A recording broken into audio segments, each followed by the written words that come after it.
ஷாருக் படம் ஒன்று வந்துச்சுல, டங்கி டங்கி. அது வந்து அந்த டங்கி ரூட்ல ஒருத்தங்க வந்து இங்க வந்து போறதுக்கு. ஸோ அங்கேயுமே அந்த மாதிரி கதைகள் இருக்கு.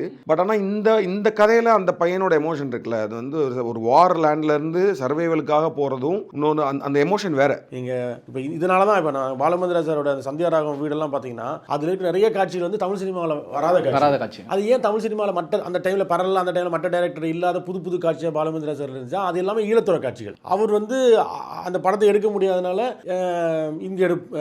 இங்கேயே அந்த காட்சியில் ரீக்ரியேட் பண்ணிருக்காரு, தமிழ்நாடு பேக்ட்ராப்ல வச்சிருக்காரு. பட் அந்த பிரச்சனை இப்போ வரைக்கும் இருக்கு. நம்ம அதை தூக்கி கொண்டு வந்து இங்கே வைக்கணும் என்ற விஷயம் இருக்குல்ல, அது வந்து எல்லாத்துலேயுமே இந்த கதையை நம்ம யாரோ ஒரு ஓடிடிக்காக சொல்லும் போது கூட அவங்களே கேட்டாங்க, பூரா இருக்கு, இது நீங்க இங்க நடக்கிற மாதிரியே பண்ண முடியுமா, நடக்குதா இனிஷியலா அந்த மாதிரி கற்பனையா மாத்திக்கலாம்.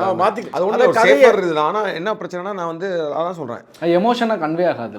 இல்ல, ஆனா இந்த மாதிரி ஒரு அத்தன்டிக்கா ஒரு கதை வந்து அது வந்து ஃபினான்ஷியலாகவும் மானிட்டரியாவுமே வந்து மக்கள் வந்து பார்க்குறாங்க, தே ஆர் ஓப்பன் ஃபார் திஸ்ன்றதை மட்டும் ஏதாவது ஒரு படம் ப்ரூவ் பண்ணிடுச்சுன்னா அப்புறம் இந்த தடையெல்லாம் போயிருன்றது தான் எண்ணம்.